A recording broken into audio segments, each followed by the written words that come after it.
자, 민주당 장경태 의원의 보좌관 성추행 논란 거세지고 있는데요. 장경태 의원 대반전의 기자회견을 준비하고 있다고 밝혔습니다. 계엄 1년을 앞두고 국민의힘에서는 추경호 전 원내대표 구속 여부와 이 계엄에 대한 입장이 전국의 또 하나의 분수령이 될 전망입니다. 성치훈 민주당 부대변인, 하민경 국민의힘 양천갑 당협위원장 나오셨습니다. 안녕하십니까? 반갑습니다. 네, 이 성추행 의혹, 지금 이게 정치 공작 국면으로 접어드는 그런 모습입니다. 사진을 하나 보여드리겠습니다. 민주당 보좌진이 가짜 사진을 공개적으로 올렸습니다. 피해자가 성추행 혐의를 뒤집어 씌우고 있다면서 고발하자는 글을 올렸는데요. 사진을 자세하게 보시면 이거 실제 영상이 아니라 가짜 사진입니다. 피해자인 여성 보좌관이 입고 있는 옷이 다르고 장경태 의원 정장도 진짜 사진은 파란색인데 어느새 검은색으로 바뀌어 있습니다. 이런 가짜 사진, 악의적인 의도를 가졌는지는 모르겠습니다만 피해자에게는 상당히 큰 상처가 될 걸로 보입니다. 당연히 피해자한테 큰 상처가 될 것이라고 생각하고요. 피해자가 지금 이 사건이 작년에 있었는데 이제야 고소하게 된 이유에 대해서도 저는 충분히 좀 공감이 갑니다. 예. 아마 장경태 의원이 민주당에서 정말 상당한 역할을 하고 있는 그런 또 재선 의원이기 때문에 아마 좀 쉽사리 이렇게 고소하지 못했을 것 같은데 지금 막상 고소를 하고 나니까 정말 민주당에서 집단적으로 이렇게 2차 가해를 하고 있습니다. 아까 전에 그 사진, 가짜 사진을 저렇게 버젓이 올려서 마치 그 피해자인 여성이 뭐 장경태 의원을 팔로 감싸고 이런 듯한 이런 거짓 영상을 올리면서 피해자를 몰아가고 있는 것. 이것은 민주당의 고질적인 그런 문제가 아닌가 저는 그렇게 생각합니다. 이번에 성추행도 상당히 큰 문제고요. 지금 이게 집단적으로 발생하고 있는 뭐 민주당에서는 원래 감찰단을 조사해서 이 문제의 심각성을 보고 있다라고 얘기를 했는데 할 줄 알았습니다. 그런데 감찰단 조사 아무것도 지금 진행되는 게 없고 오히려 민주당의 장경태 의원은 뭐 무고로 고소를 하겠다라고 하는데 이 부분은 영상이 있는 거거든요. 어떤 부분을 도대체 무고로 고소를 한다라는 것인지 장경태 의원의 그 무고 고소하겠다는 그 말이 오히려 무고를 당해야 되는 그런 상황으로 저는 생각이 됩니다. 네, 지금 아직까지 시간이 많이 지나지 않았기 때문에 민주당의 감찰단 조사는 좀 시작을 해서 어떻게 진행될지 지켜봐야 될 것 같고 민주당 입장에서도 이런 돌발 상황들이 계속 발생하는 게 정말 부담스러울 겁니다. 오늘 민주당의 조승래 사무총장이 감찰이 진행되고 있고 당은 말을 아끼는 게 맞다고 본다 이러면서 신중한 태도를 주문했는데 이런 일이 벌어지기 때문입니다. 지금 당 차원에서도 상당히 부담스러운 자중을 요청해야 되는 그런 상황이겠습니다. 그렇죠. 당은 빠르게 윤리감찰 지시를 당대표께서 내리셨기 때문에 윤리감찰 할 수 있는 이 감찰단이 뭐 외부 위원들로 구성되어 있거든요. 그렇기 때문에 뭐 재빠르게 하면 신속성이 있으면 좋겠습니다만 다소 시간이 좀 걸리는 부분은 양해를 부탁드린다는 말씀을 국민들께 드리고 싶고요. 최대한 빠르게 이 감찰 조사가 이루어져서 아마 지도부에 보고가 될 겁니다. 그 외부 위원들이 판단했을 때는 이걸 어떻게 바라본다라는 이야기를 할 거고요. 그리고 장경태 의원도 뭐 본인은 당사자이기 때문에 본인이 뭐 적극적으로 해명할 그런 자격이 있겠죠. 하지만 말씀하신 것처럼 조승래 사무총장이 언급했듯이 당에서는 이거에 대해서 왈가왈부하는 게 저는 도움이 되지 않을 거라는 말씀을 드리고 싶습니다. 이게 장경태 의원을 생각하는 분들이라 하더라도 굳이 뭔가 사건이 확정되지 않았을 때 그 전에 이거에 대해서 본인의 의견을 사견을 달아서 이거를 얘기하는 거는 피해자에게 2차 가해가 명백히 될 수 있는 부분도 있고 그리고 장경태 의원에게 도움이 되지 않습니다. 그렇기 때문에 장경태 의원이 스스로 뭔가 이것을 극복하고 해결할 때까지는 당 차원에서 좀 자중하고 좀 조용히 있는 것이 저는 필요하다고 생각합니다. 네, 그런데 게시판도 뜨겁습니다. 여권 성향의 온라인 게시판에는 이 피해 여성의 옷차림을 문제 삼거나 박원순 전 서울시장 성추행 피해 여성과 묶어서 막말을 하는 글도 올라오고 있는데 이게 과거 민주당 인사들의 성배위 사건 때와 달라진 게 없다. 2차 가해가 도를 넘는 거 아니냐 이런 지적도 있거든요. 맞습니다. 사실 여성이 뭐 젊은 저희 여성들이요. 뭐 짧은 치마를 입거나 아니면 뭐 파인 옷을 입거나 붙는 옷을 입거나 이런 부분이 어떻게 문제가 될 수 있습니까? 정말 민주당에서는 이런 부분에 대한 지적, 정말 이거는 가해자 시선에서 계속 보는 이런 부분 정말로 버려야 된다고 저는 생각을 합니다. 그리고 게다가 뭐 박원순 시장 때 그러면 또 얘기가 나왔던 게 있잖아요. 이게 피해자가 아니라 피해 호소인이라는 그런 새로운 단어를 만들어서 정말 피해자를 정말 괴롭게 했던 것. 이런 부분이 생각나는 것이 아니라 지금 다시 또 일어나고 있습니다. 이런 부분에 대해서 왜 자꾸 민주당 같은 경우에 이런 문제가 있으면 이 문제를 해결하고 이게 잘못됐다 얘기를 해야 되는데 이걸 자꾸 다시 2차 가해 논란으로 그러니까 2차 가해를 하고 있는 것인지 저는 정말 참 충격적이고 이렇게 해서는 안 된다라고 생각합니다.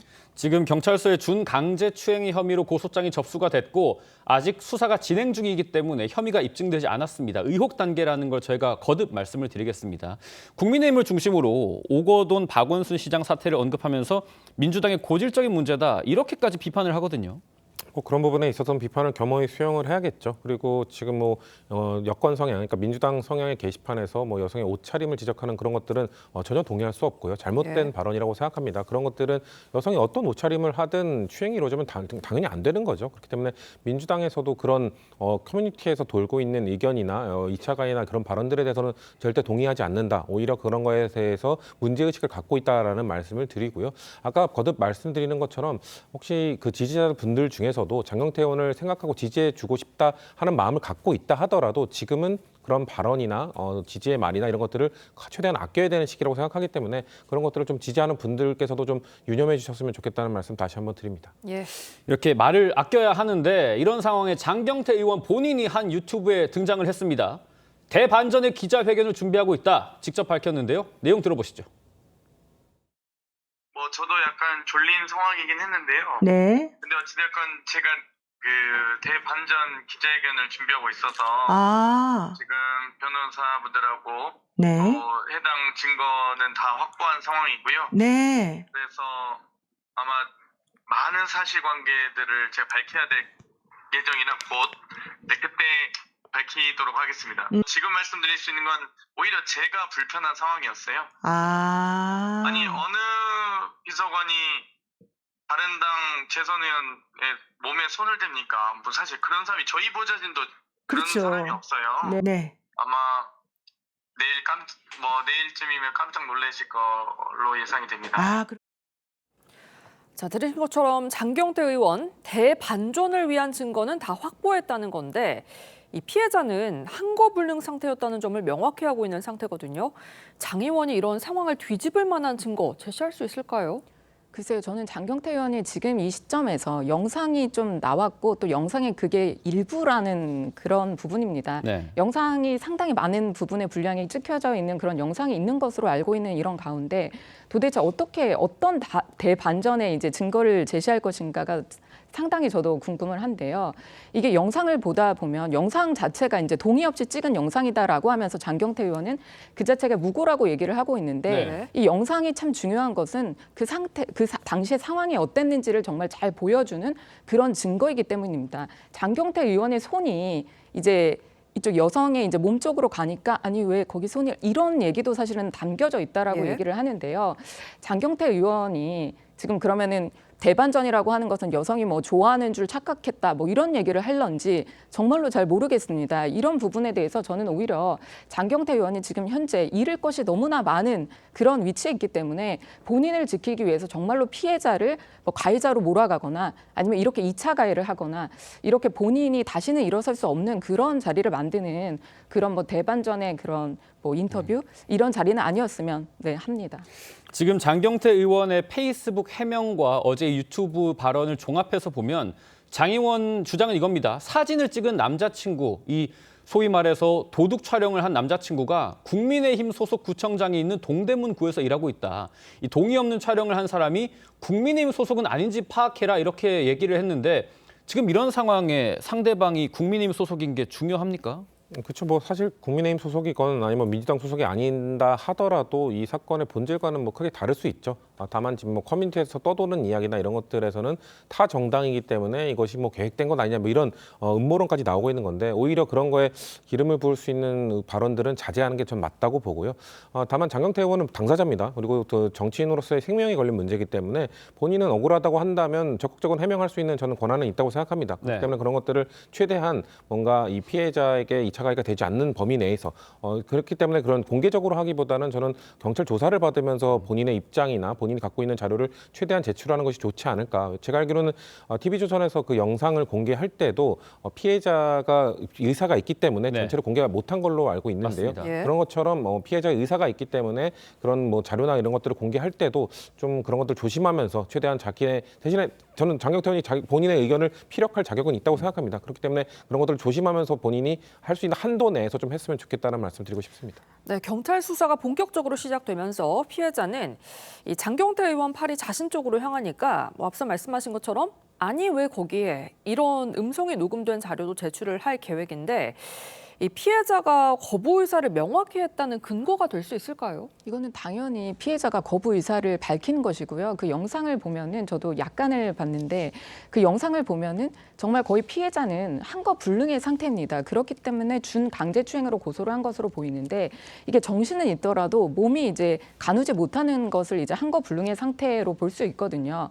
그럼에도 불구하고 이제 장경태 의원이 바로 옆에 앉아서 그렇게 손이 이제 그쪽으로 가는 그런 영상이 있잖아요. 그랬을 때 이제 피해자가 얘기하는 그 부분이 만약에 경찰에 제출됐다면 이것은 당연히 거부 의사를 밝힌 것이고요. 도대체 여기에 어디서 사실관계가 다른 것이 있는지 저는 도무지 모르겠습니다. 네, 국민의힘에서는 장경태 의원의 제명과 사죄를 촉구하고 있고요. 민주당은 기다려보자는 입장인데요. 여야의 입장 들어보시죠. 지금 당장 장경태 의원을 제명하십시오. 그리고 민주당 정청래 당대표를 비롯한 지도부는 당장 피해자 앞에 무릎 꿇고 사죄하십시오. 지금 양측의 의견이 다르기 때문에 섣불리 당의 입장을 말씀드리기는 어렵겠습니다. 일단 감찰단의 조사를 기다려보고 말씀드리도록 하겠습니다. 이 문제를 당에서도 굉장히 심각하게 엄중하게 받아들이고 있습니다. 자, 민주당 장경태 의원 서울시당 위원장과 당원 주권 TF 위원장 등을 맡고 있고 법사위원이기도 합니다. 당의 중진이 될 모양새인데 지금 이런 상황에 장경태 의원이 전력 외로 분류가 되게 되면 민주당에서도 좀 부담을 느끼겠습니다. 하지만 그럼에도 불구하고 일단 당직 말고 법사위원 같은 경우에는 만약에 기소로 이어진다면은 저는 법사위원 상임위를 이동하는 것이 맞다고 생각을 하고요. 왜냐하면 네. 민주당 차원에서도 이 재판을 받고 있는 야당, 그러니까 국민의힘 의원들에게 법사위원을 하는 것은 부적절하다라고 계속 주장을 해왔기 때문에 언행일치를 하는 모습을 우리가 보여줘야 된다는 생각합니다. 근데 대신 장 의원이 맡고 있는 뭐 당직, 그러니까 서울시당 위원장이라든가 이런 부분에 있어서는 서울시당 위원장의 자리에 있다고 해서 지금 윤리감찰단에 영향력을 행사할 수 있는 위치는 아니거든요. 그렇기 때문에 당직을 뭐 당장 내려놔야 된다라고 보지는 않고요. 아마 윤리감찰단의 감찰 결과가 이 지도부에 보고되면 지도부가 그 감찰 결과를 바탕으로 지도부가 판단한 다음에 아마 장경태 의원과 소통하지 않을까. 저희는 그 지도부의 판단이 있을 때까지는 저희도 자중하고 기다리는 것이 맞다고 생각합니다. 네, 저희는 국민의힘 소식으로 넘어가 보겠습니다. 어제 장외 집회에서 양양자 의원이 계엄을 방치한 걸 반성해야 한다라는 발언에 장외 집회에서 충돌을 낳았고요. 장동혁 대표 하나로 뭉쳐야 한다고 강조했는데요. 직접 보시죠.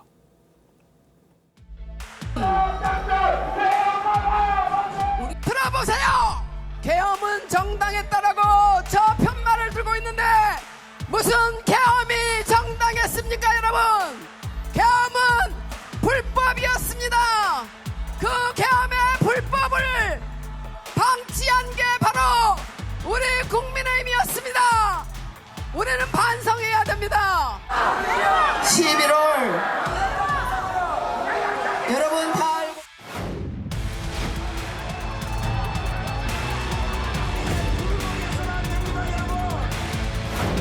2024년 12월 3일 우리는 흩어져 있었습니다. 2025년 12월 3일 우리는 모두 하나로 뭉쳐 있어야 합니다. 자, 3일 뒤면 계엄 1년이고 6개월 뒤면 지방선거인데 아직 국민의힘은 4분 5열입니다. 아직까지 정리가 안 됐습니다. 계엄에 대해서 사과를 하고 윤 전 대통령과 절연해야 된다라는 요구가 계속 나오는데 정작 장동혁 대표는 애매모호한 입장을 견지하고 있다라는 지적이 나옵니다. 관련해서 장외 집회에서의 사과도 마땅치가 않다라는 지적이 나오고 있고 민주당에서는 국민의힘이 위헌정당 심판뿐 아니라 국민에 의해서 정치적 해산까지 겪을 거다 이렇게까지 비판을 합니다. 윤석열 전 대통령과 그리고 윤어게인 세력과 절연하지 못하게 된다면 국민의힘은 저희가 굳이 뭐 위헌정당 해산 심판을 요청하지 않더라도 국민들께서 선거를 통해서 심판해 주시지 않을까라는 생각을 합니다. 장동혁 대표가 뭐 작년 12월 3일 날은 흩어져 있었으나 지금 뭉쳐야 된다고 말하고 있습니다만 저는 너무 공허하게 들리거든요. 왜냐하면 지금 본인은 뭉치자고 말하면서 사실상 한동훈 전 대표와 이 친한 친한계 의원들을 축출하려고 하고 있지 않습니까? 그리고 작년 12월 3일 날은 흩어져 있다고 말을 하고 있는데 본인은 그때는 친한계였습니다. 친한계 의원으로서 친한계 의원들과 함께 이 계엄 해제 투표를 하러 국회로 갔던 18명의 국민의힘 의원 중 한 명이 아닙니까? 네. 그래놓고 지금에 와서는 갑자기 윤어게인 세력과 손을 잡고 본인을 당대표로 만들어준 그들의 말을 듣기 위해서 갑자기 이 친한계 세력들을 쫓아내려고 하고 있기 때문에 그런 자중질환하는 모습, 사실 저희가 뭐 민주당이 국민의힘 굳이 건드리지 않더라도 국민들께서 정치적 심판을 해줄 수 있는 그런 상황으로 가고 있다, 치닫고 있다, 저희는 그렇게 보고 있습니다. 네, 이런 건데 당원 게시판 논란도 또 떠올랐습니다. 지난해 11월이죠. 한동훈 전 대표 가족이 이 국민의힘 당원 게시판에 윤석열 전 대통령 부부 비방글을 집중적으로 썼다는 이른바 당원 게시판 논란에 대한 조사에 착수를 하면서 1년 전 사건을 왜 지금 다시 조사하냐 이런 논란이 나오고 있어요. 그러니까 저희 지금 국민의힘에서 내부 분열이라는 말을 외부에서 상당히 많이 듣고 있습니다. 그런데 지금 내부 분열이라고 이제 계속해서 직격을 받고 있는 것이 뭐 친한계냐, 뭐 친윤계냐 아직도 이런 얘기들이 많이 있는 것으로 알고 있습니다. 그런데 지금 이제 그 당 게시판에 대한 조사는 예전부터 사실 조사를 해야 된다. 왜냐하면 그때 당시에 혼란을 상당히 많이 일으켰던 그런 위기의 순간에 그런 게시판에 대한 글들이었기 때문입니다. 그런데 이제까지 조사를 하고 있지 않았던 것은 저희가 그래도 내부에 있었던 그런 일들이기 때문에 그냥 이제 안고 가는 그런 부분이 더 크지 않았나 저는 개인적으로 그렇게 생각합니다. 예. 그런데 이제 지방선거를 내년에 앞두고 있습니다. 그러면 더 내부의 분열, 그러니까 저희가 패널로 나올 때마다 항상 묻는 것이 내부의 분열 어떻게 할 것이냐, 뭐 이렇게 얘기를 되게 많이 듣는데요. 저는 이 당 게시판의 문제가 뭐 한동훈 전 대표나 전 대표 가족이 연루되어 있을 거라고 생각하지 않습니다. 예. 그런데 이런 부분에 대한 조사를 하고 그 조사 과정에서 철저하게 이제 문제를 해결하고 털고 가는 것이 우리 내부에 진짜 분열을 막고 화합하는데 오히려 저는 더 도움이 되지 않나 그런 생각이 들고요. 그런 의미에서 아마 이번에 게시판에 대한 조사를 시작하는 것으로 저는 그렇게 듣고 알고 있습니다. 지금 성치훈 대변인께서 국민의힘의 자중질환이 굳이 더불어민주당이 건들지 않아도 정치적으로 해산하게 되는 요인이 되고 있다라고 말씀하셨는데 관련해서 국민의힘 입장에서는 악재가 하나 더 있죠. 바로 모레 2일로 예정된 추경호 전 원내대표의 영장 심사입니다. 추경호 의원이 구속될 경우에 국민의힘에 대한 위헌정당 심판도 여론에서 힘을 얻을 것이다 이런 전망이 나오거든요. 좀 향후 전국에 어떤 변수로 기능을 할까요? 글쎄요, 저는 추경호원이 구속되지 않는다 하더라도 지금 혐의는 저희는 명백하다고 보고 있는 것이거든요. 그러니까 작년 12월 3일 날 계엄 선포된 지 30분 뒤에 윤석열 전 대통령과 추경호 전 원내대표가 통화를 했고 그에 대해서 재판에서 뭘 물어봤습니다. 무슨 통화했냐 했더니 윤석열 전 대통령이 막상 계엄 선포하니 할 일이 없어서 미안하다고 할 겸 전화했다라고 하는 국민들께서 납득하기 어려운 해명을 해놨죠. 네. 그리고 추경호 전 원내대표가 우원식 국회의장의 의원들 소집 문자를 받자마자 2분 뒤에 갑자기 집합 장소를 당사로 바꿨고 한동훈 전 대표에게 전화해서 내려오라. 본회의장에서 나와라라는 명령을 했습니다. 그런 걸로만 봤을 때도 저희는 추경호 원내대표의 혐의가 명백하다고 보기 때문에 구속이 되지 않는다 하더라도 국민들께서 느끼실 때 국민의힘 차원에서 원내대표가 계엄 해제 투표를 막으려고 했구나라고 이미 인지를 하고 계실 거라고 생각합니다. 다만 이것이 위헌정당으로 갈 수 있느냐 그거에 대해서는 좀 애매한 부분이 있죠. 왜냐하면 제가 말씀드린 것처럼 한동훈 전 대표가 18명의 의원들과 함께 계엄 해제 투표에 함께했기 때문에 국민의힘 전체를 내란 정당이다. 뭐 계엄 해제 투표에 가지 않은 정당이라고 몰아세우기는 좀 부족한 부분이 있기 때문에 예. 그런 부분에 있어서는 당 차원에서도 정무적으로 좀 판단할 부분이 분명히 있다고 생각합니다. 네, 민주당 소식으로 넘어가 보겠습니다. 어제 이 민주당 정청래 대표가 주도하는 1인 1표제 당원 당규 개정에 반대하는 민주당원들이 집회를 열었습니다. 이 자리에서 정청래 대표 사퇴 요구도 나왔다고 하는데요. 직접 보고 오시죠.